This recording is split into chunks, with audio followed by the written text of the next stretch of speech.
Hello दोस्तों, पवन teaching centre में आपका स्वागत है। पेन पेपर हाथ में, 10वां के सिलेबस साथ में है, तो बने रहे पवन टीचिंग सेंटर के साथ। आप जैसा कि देख रहे हैं वीडियो के हेडिंग में लिखा हुआ प्रकाश का अपवर्तन, जो कि ऑब्जेक्टिव क्वेश्चन है प्रकाश के अपवर्तन का। इसके पहले हम कुछ 40 या 50 क्वेश्चन इसके पार्ट 1 में भी बनाकर अपलोड कर चुके हैं, तो उसको भी आप जाकर देख लीजिएगा। अगर आप इसका कोर्स को नहीं देखे हैं, फुल्ली तरीक़ा से एक्सप्लेन किया हुआ, तो उसको भी जाकर आप देख सकते हैं।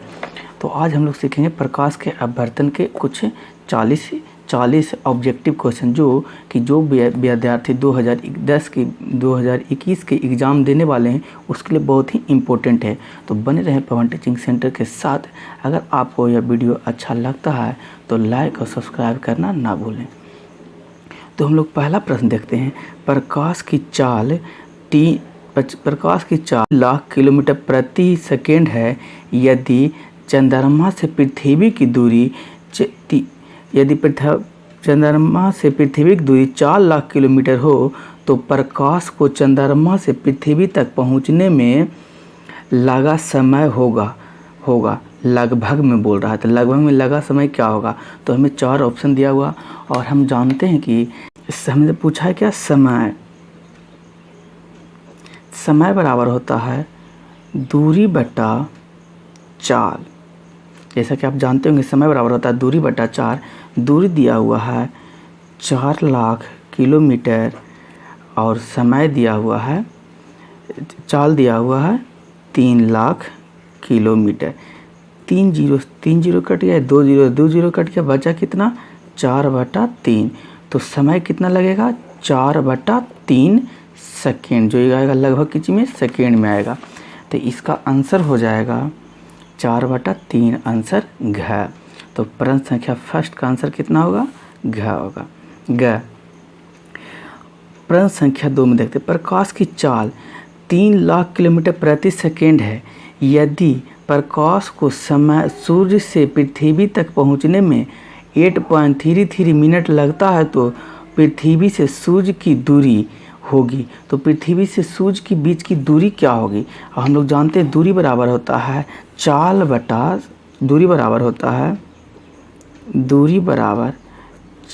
गुने समय। तो दूरी बराबर चाल गुने समय होता है। चाल हमको दिया हुआ 3 लाख किलोमीटर प्रति सेकेंड, और समय हमें दिया हुआ है 8.33 गुने 8.33 मिनट। अगर इसे हम गुना करेंगे तो यह लगभग आएगा 15 करोड़ के बराबर। इसे अगर हम गुना करेंगे तो ये लगभग आएगा 15 करोड़ के लगभग आएगा। तो इसका आंसर हो जाएगा कितना? 15 करोड़ किलोमीटर। तो 2 का आंसर हो जाएगा ग। प्रश्न संख्या 3। किसी माध्यम का निरपेक्ष आवर्तनांक होता है। तो किसी माध्यम का निरपेक्ष आवर्तनांक निर्वात में प्रकाश की चाल बटा माध्यम में प्रकाश की चाल को हम लोग कहते हैं निरपेक्ष आवर्तनांक। इसका फार्मूला होता है, निरपेक्ष आवर्तनांक का फार्मूला होता है N/1 बटा शून्य में प्रकाश की चाल बटा किसी माध्यम में प्रकाश की चाल को ही आवर्तनांक कहते हैं। तो 3 का आंसर हो जाएगा ग। प्रश्न संख्या 4। किसी माध्यम में प्रकाश की चाल 2 × 10⁸ मीटर प्रति सेकेंड है तो माध्यम का अपवर्तनांक क्या होगा? तो माध्यम का अपवर्तनांक बराबर हो जाएगा, हमें कहा कि माध्यम का अपवर्तनांक क्या होगा। प्रकाश की चाल दिया हुआ है 2 × 10⁸ मीटर पर सेकेंड। अभी हम लोग देखें अपवर्तनांक बराबर क्या होता है? निर्वात में प्रकाश की चाल बटा उस माध्यम में प्रकाश की चाल होता है। प्रश्न संख्या 3 में हम लोग देखेंगे तो प्रकाश की अपवर्तनांक बराबर, हम अपवर्तनांक को n से सूचित करते हैं। N/1 शून्य में प्रकाश की चाल, शून्य में प्रकाश की चाल होता है 3 लाख किलोमीटर प्रति सेकेंड बटा, और निर्वात किसी माध्यम में प्रकाश की चाल कितना दिया है? 2 × 10⁸ मीटर प्रति सेकेंड। 2 × 10⁸ मीटर प्रति सेकेंड दिया हुआ है। ये क्या चीज़ में हमें दिया है, मीटर में दिया हुआ है। ये है ऊपर क्या चीज़, किलोमीटर में। तो राशि को सेम करेंगे हम लोग, किलोमीटर को भी क्या चीज़ में बदलेंगे, मीटर में बदलेंगे। किलोमीटर को मीटर में बदलेंगे तो 2 जीरो क्या हो जाएगा, बढ़ जाएगा। तो ये हो जाएगा 3 × 10⁻2 3 2 5, 2 जीरो बढ़ जाएगा तो 5 2 7, नहीं 1 किलोमीटर में होता है 1000 मीटर। तो कितना जीरो बढ़ जाएंगे, 3 जीरो बढ़ जाएंगे। तो क्या हो जाएगा, 3 3 6 2 8, 10⁸ मीटर पर सेकेंड बटा 2 × 10⁸ मीटर पर सेकेंड। ये कट गया, ये कट गया, तो कितना बचा, 3/2। और 3/2 को अगर डिवाइड कराएंगे तो हो जाएगा 1.5। तो किसी माध्यम में उस माध्यम में प्रकाश का आवर्तनांक क्या हो जाएगा, 1.5 हो जाएगा। तो इसका आंसर हो जाएगा, प्रश्न संख्या 4 का आंसर हो जाएगा 1.5। प्रश्न संख्या 5, हीरा का आवर्तनांक 2.4 है, हीरे में प्रकाश की चाल क्या होगी। हीरा का आवर्तनांक 2.4 है, तो इसका हीरे में प्रकाश की चाल क्या होगी। तो हम लोग अभी देखें, आवर्तनांक बराबर क्या होता है, आवर्तनांक बराबर N21 = होता है शून्य निर्वात में प्रकाश की चाल। निर्वात में प्रकाश की चाल कितना हो जाएगा, 3 × 10⁸ मीटर पर सेकेंड हो जाएगा। अगर इसे किलोमीटर में लिखेंगे तो 3 × 10, 3 को जीरो कम जाएगा तो 5 किलोमीटर पर सेकेंड। तो निर्वात में प्रकाश की चाल हो गया। इसका आवर्तनांक हमें क्या देख, उस माध्यम में पूछ रहा है, किस माध्यम में, हीरा के आवर्तनांक पूछ रहा है। तो यानी कि प्रकाश की चाल पूछ रहा है, प्रकाश की चाल यहाँ हो जाएगा। तो आवर्तनांक कितना दिया हुआ है, आवर्तनांक इसका 2.4। तो 2.4 बराबर हो जाएगा 3 × 10⁸ मीटर पर सेकेंड बटा चाल। ये भागा में इधर आएगा तो क्या होगा, गुना में। तो चाल बराबर हो जाएगा उस माध्यम में प्रकाश की चाल गुने 2.4 बराबर हो जाएगा 3 × 10⁸ मीटर पर सेकेंड। तो ये गुना में इधर आएगा तो भागा में हो जाएगा। तो भागा में हो जाएगा तो क्या हो जाएगा, चाल बराबर 3 × 10⁸ मीटर पर सेकेंड बटा 2.4 हो जाएगा। अगर इसे हम डिवाइड करें, इसको अगर दशमलव हटाएं तो 1 जीरो यहाँ पर क्या हो जाएगा, बढ़ जाएगा। तो अगर किलोमीटर में ही हम लोग मीटर में है, किलोमीटर में बदलेंगे कितना आ जाएगा, 5 आ जाएगा। 10⁻ क्या आ जाएगा, 5। यदि 1 जीरो हटाते हैं यहाँ से तो नीचे क्या हो जाएगा, जीरो। तो ये जाकर ऊपर क्या हो जाएगा, जुट जाएगा, ऊपर जुट जाएगा। तो 6 10 पर पावर कितना हो जाएगा, 6 हो जाएगा। यानी कि हम इसको लिख सकते हैं 30 × 10⁵ बटा 2.4। अगर इसे हम डिवाइड करते हैं तो क्या आ जाएगा, 12 15 3 × 12 3 × 15 5.4 को भागा देते हैं 4/5। अगर हम करते हैं तो आ जाएगा, इसको एक बार में 4 1 बचेगा, 10 4 दूना 8 1.2 × 10⁸। तो 1.2 क्या हो जाएगा, ऑप्शन नंबर क्या है, घ में। तो हीरा का आवर्तनांक 4.2 है, तो हीरे में प्रकाश की चाल क्या हो जाएगा, 1.2। जो हम लोग साबित करके इस तरीक़ा से देखें कि 1.2 किस तरीक़ा से आया। प्रश्न संख्या 6, यदि प्रकाश की चाल निर्वात में c हो तो कांच में n बराबर यानी कि n बराबर आवर्तनांक 1.5 है, तो प्रकाश की चाल क्या होगी। तो प्रकाश की चाल 2c/3 होगी। जो अभी हम लोग क्या हीरा में करके देखें, इसका जस्ट उल्टा दिया हुआ, तो उलट देंगे तो क्या हो जाएगा, 2/c हो जाएगा। तो यदि प्रकाश की चाल निर्वात में c हो तो कांच का आवर्तनांक 1.5 है, तो प्रकाश की चाल होगी 2/c/3 होगी। तो प्रश्न संख्या 6 का आंसर हो जाएगा ख। प्रश्न संख्या 7, निम्नलिखित में कौन सा कथन असत्य है। तो निम्नलिखित में कौन सा कथन असत्य है। तो जिस माध्यम का प्रकाशीय घनत्व जितना ही अधिक होता है उसमें प्रकाश की चाल उतना ही अधिक होता है, यह कथन है जो असत्य है। तो इसका 7 का आंसर हो जाएगा घ। और बाकी सभी कथन क्या है, सत्य है। विभिन्न माध्यम में प्रकाश की चाल अलग अलग होती है, ये भी सत्य है। प्रकाश निर्वात में सबसे तीव्र गति में से चलती है। ये भी सत्य है। जिस माध्यम में प्रकाश घनत्व जितना अधिक होता है उसमें प्रकाश की चाल उतना ही कम होती है।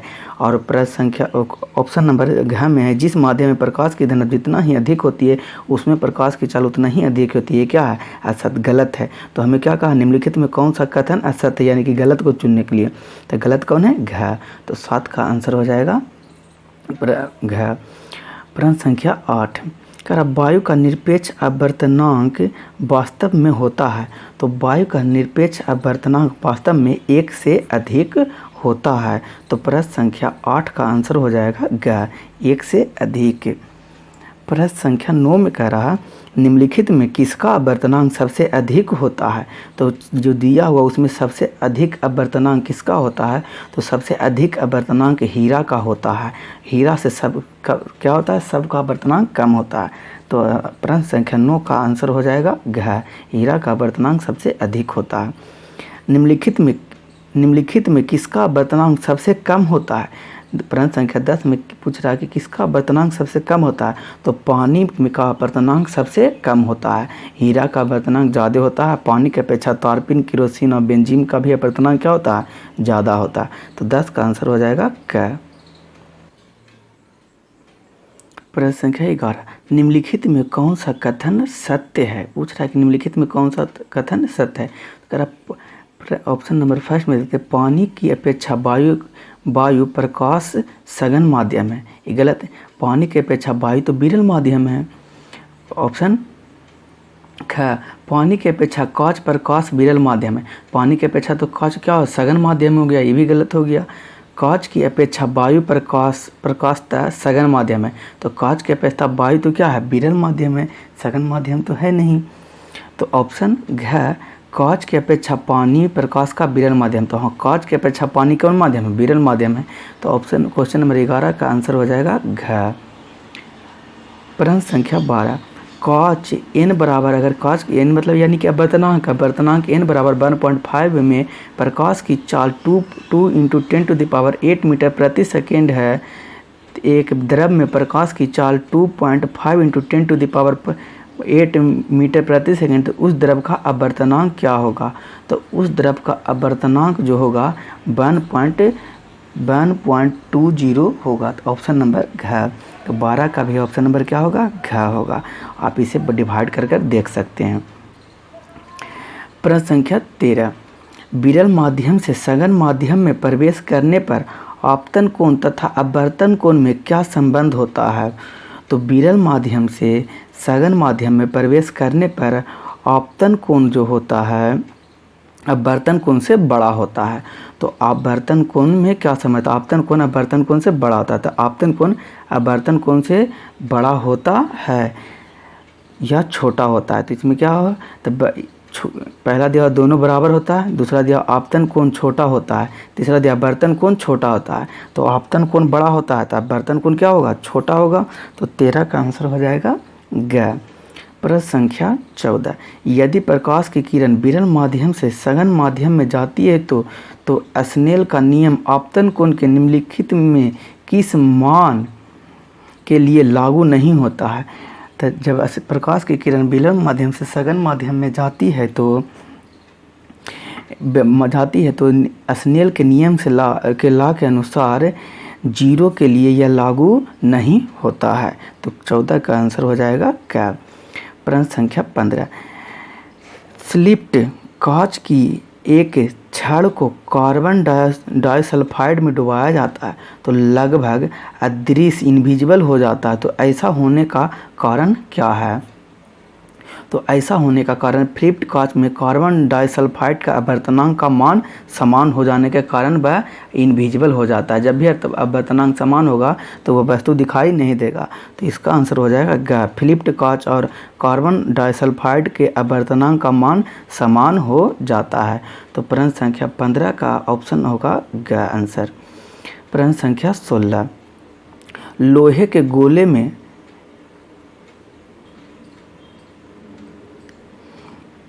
के गोले को फ्लिंट कांच के स्प्लेट पर रखकर कार्बन डाइसल्फाइड में डुबाने पर लोहा का गोला चमकता प्रतीत होता है, अदृश्य हो जाता है, तैरती प्रतीत होता है, बहुत बड़ा प्रतीत होता है। तो तैरती प्रतीत होगा। तो लोहे के गोले को फ्लिट कांच में प्लेट से रखकर कार्बन डाइसल्फाइड लगाएंगे तो कैसा प्रतीत होगा? तैरती हुई प्रतीत होगा। तो क्वेश्चन नंबर 16 का आंसर हो जाएगा ग।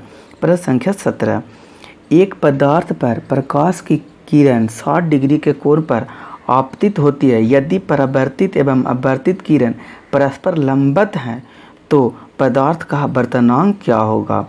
तो पदार्थ का अपवर्तनांक √3 होगा। प्रश्न संख्या 18, यदि जल एक एवं कांच के निर्वात के अपेक्षा अपवर्तनांक क्रमशः 4/3 तथा 3/2 हो तो कांच का जल के अपेक्षिक अपवर्तनांक होगा। तो प्रश्न संख्या 18 का आंसर होगा 9/2 हो जाएगा। जब इसे हम कैलकुलेशन करेंगे तो क्या आएगा? 9/2 आएगा। तो प्रश्न संख्या 19 देखते हैं हम लोग। प्रिज्म की अपवर्तनांक सतह से होकर प्रवेश करती हुई जब प्रकाश की किरण बाहर निकलती है तब क्या होता है? जब प्रिज्म से अपवर्तनांक की सतह प्रवेश करती हुई जब प्रकाश की किरण बाहर निकलती है तो क्या होता है? किरण प्रिज्म के आधार की ओर मुड़ जाती है। तो प्रश्न संख्या 19 का आंसर होगा ख। प्रश्न संख्या 20, निम्नलिखित में किसका उपयोग लेंस बनाने के लिए नहीं किया जाता है? तब किसका उपयोग लेंस बनाने के लिए नहीं किया जाता है? तो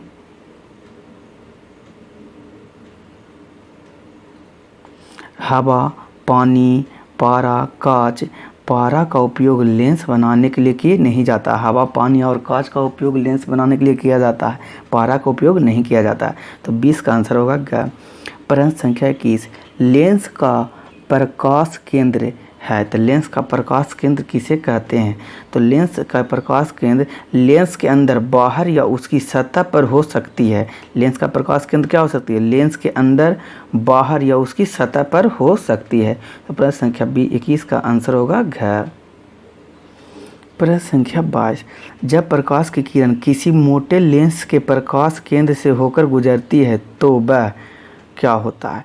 जब किसी प्रकाश की किरण किसी मोटे लेंस से होकर गुजरती है तब केवल विस्थापित हो जाती है। केवल क्या होगी? वह विस्थापित होगी। यह किरण अपवर्ती होगी। बस सिर्फ क्या होगी? विस्थापित हो जाएगी, यानी कि थोड़ा सा दूर हटकर चला जाएगी। प्रश्न संख्या 23, लेंस में कितने मुख्य फोकस होते हैं? तो लेंस में मुख्य फोकस 2 होते हैं, एक लेंस के आगे, एक लेंस के पीछे, जिसको हम F1 और F2 से सूचित करते हैं। अगर आपको नहीं पता चला तो आप जाकर पीछे में प्लेलिस्ट से क्लास साइंस क्लास 10 का वीडियो देख सकते हैं। इसमें अच्छी तरीक़ा से आपको बताया गया है, तो आप उसे जाकर देख सकते हैं।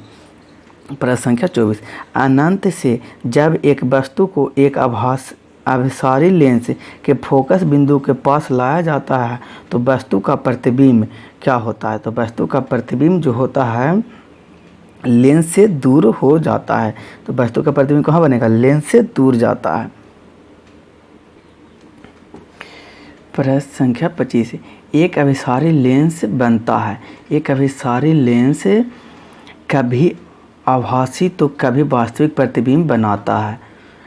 अभिसारी लेंस हमेशा कैसा प्रतिबिंब बनाता है? आभासी तथा वास्तविक प्रतिबिंब बनाता है कभी कभी। तो प्रश्न संख्या 25 का आंसर होगा ग। प्रश्न संख्या 26, यदि लेंस का आधा भाग काले कपड़े से लपेट दिया जाए तो लेंस द्वारा बने बिंब पर क्या प्रभाव होगा? जब किसी लेंस को आधे भाग को हम काले कपड़े से ढक देंगे तो उससे जो बना प्रतिबिंब जो होगा, प्रतिबिंब की तीव्रता कम हो जाएगी। प्रतिबिंब की तीव्रता क्या हो जाएगी? कम हो जाएगी। उस पर वही प्रभाव पड़ेगा कि तीव्रता उसका क्या रहेगा? कम रहेगा। प्रश्न संख्या 27, निम्नलिखित में कौन सा कथन असत्य है? तो असत्य मतलब हमको सही गलत को खोजना है। एक उत्तल लेंस के फोकस पर रखी प्रदीप्त विद्युत बल्ब समांतर किरण पुंज देगा, सही। उत्तल लेंस समांतर के प्रकाश पुंज को अपने फोकस पर अभिसारी करती है, सही। अवतल लेंस समांतर प्रकाश पुंज को अभिसारी करती है, सही। तो तीनों ऑप्शन सही है। तो चौथा ऑप्शन तो आँख मूंद कर ही हम लोग क्या मार देंगे, टिक मार देंगे, यही गलत होगा। उत्तल लेंस द्वारा अभिसारी प्रतिबिंब बनता है जब वस्तु फोकस दूरी और अधिक दूरी पर हो। तो नहीं, कैसा बनता हुआ, अभिसारी नहीं, वास्तविक प्रतिबिंब बनता है। प्रश्न संख्या 28 हम लोग देखते हैं। उत्तल लेंस से आवर्धित वास्तविक प्रतिबिंब बनेगा जब वस्तु रखी गई हो। जब वस्तु कहाँ रखी जाए हो तो वह आवर्धित वास्तविक प्रतिबिंब बनेगा। तो फोकस दूरी और दुगनी फोकस दूरी यानी कि F1 और F2 के बीच F1 और F2 के बीच रखा जाएगा तो वह क्या होगा, आवर्धित वास्तविक प्रतिबिंब बनाएगी। तो प्रश्न संख्या 28 का आंसर हो गया क्या। प्रश्न संख्या 29। एक वस्तु 30 सेंटीमीटर की फोकस दूरी वाले उत्तल लेंस से 30 सेंटीमीटर की दूरी पर रखी है। तो लेंस को वस्तु की ओर 15 सेंटीमीटर खिसका देने पर वस्तु का प्रतिबिंब बनेगा। तो वस्तु का प्रतिबिंब कैसा बनेगा, तो वस्तु का प्रतिबिंब आभासी और वस्तु से बड़ा बनेगा।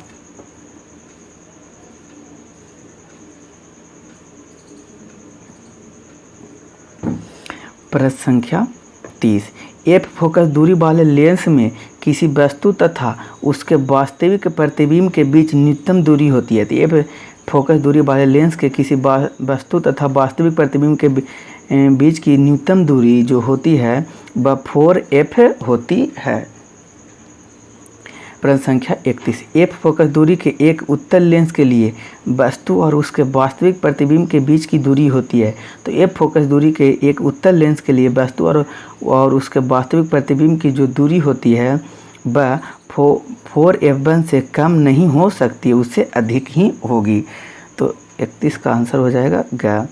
प्रश्न संख्या 32। 15 सेंटीमीटर फोकस दूरी के एक उत्तल लेंस से 30 सेंटीमीटर दूरी पर एक वस्तु स्थित है। उसका प्रतिबिंब लेंस के दूसरी ओर लेंस से होता है। तो क्या होता है लेंस से दूसरी ओर, तो लेंस से दूसरी ओर 30 सेंटीमीटर के दूरी पर बनेगा। तो प्रश्न संख्या 32 का आंसर होगा ग। प्रश्न संख्या 33। 20 सेंटीमीटर फोकस दूरी के एक उत्तल लेंस में 30 सेंटीमीटर दूरी पर एक वस्तु स्थित है। तो उसकी प्रतिबिंब लेंस की दूसरी ओर लेंस से दूसरी ओर लेंस से 60 सेंटीमीटर की दूरी पर बनेगी। इसकी क्या गुना हो जाएगी, टी गुना दूरी पर जाकर बनेगी। या कह सकते हैं दोनों को गुना कर देंगे तब तिगुनी दूरी पर जाकर बनेगी। अगर आपको ये नहीं समझ में, ये न्यूमेरिकल का क्वेश्चन है, आप जाकर इसे पीछे वीडियो साइंस के क्लास 10 साइंस में आप जाकर प्रकाश के बर्तन में देख लीजिएगा तो आपको अच्छी तरीके से वहाँ पर समझ में आएगा, उसमें एक्सप्लेन भी किया हुआ है। तो प्रश्न संख्या 34। प्रश्न संख्या 34। 15 सेंटीमीटर फोकस दूरी के एक उत्तल लेंस से 60 सेंटीमीटर दूरी पर एक वस्तु स्थित है। उसका प्रतिबिंब लेंस के दूसरी ओर लेंस से ... होगी। तो उसकी प्रतिबिंब जो लेंस से दूसरी ओर जो होगी 20 सेंटीमीटर की दूरी पर बनेगी। प्रश्न संख्या 35। लेंस की क्षमता का एसआई मात्रक होता है। तो लेंस की क्षमता का एसआई मात्रक m⁻⁻1 होता है। 35 का आंसर होगा घ। प्रश्न संख्या 36। लेंस की फोकस दूरी f एवं क्षमता p होता है। तो लेंस की फोकस दूरी f और क्षमता p होता है तो क्या होगा, तो लेंस की फोकस दूरी p और क्षमता फोकस दूरी f और क्षमता p होगी तो p × f बराबर 1 होगा।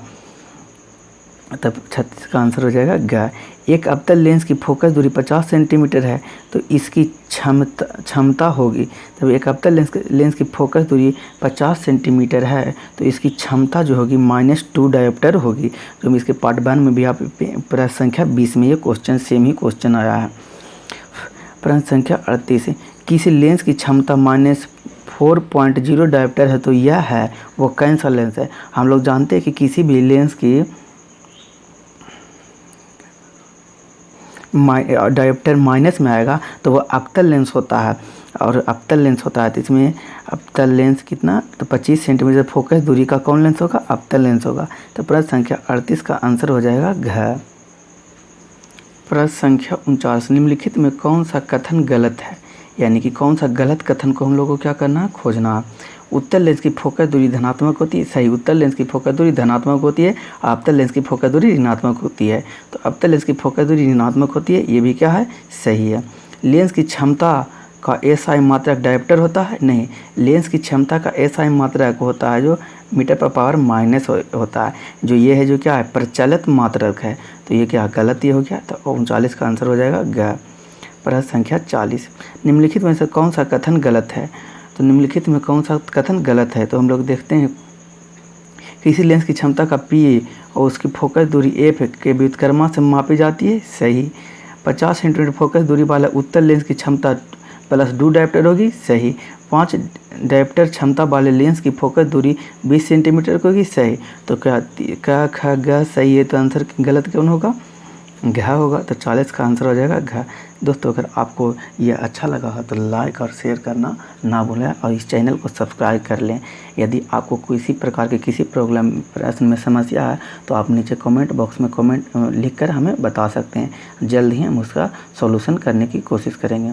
तो आपका अंत तक वीडियो देखने के लिए धन्यवाद।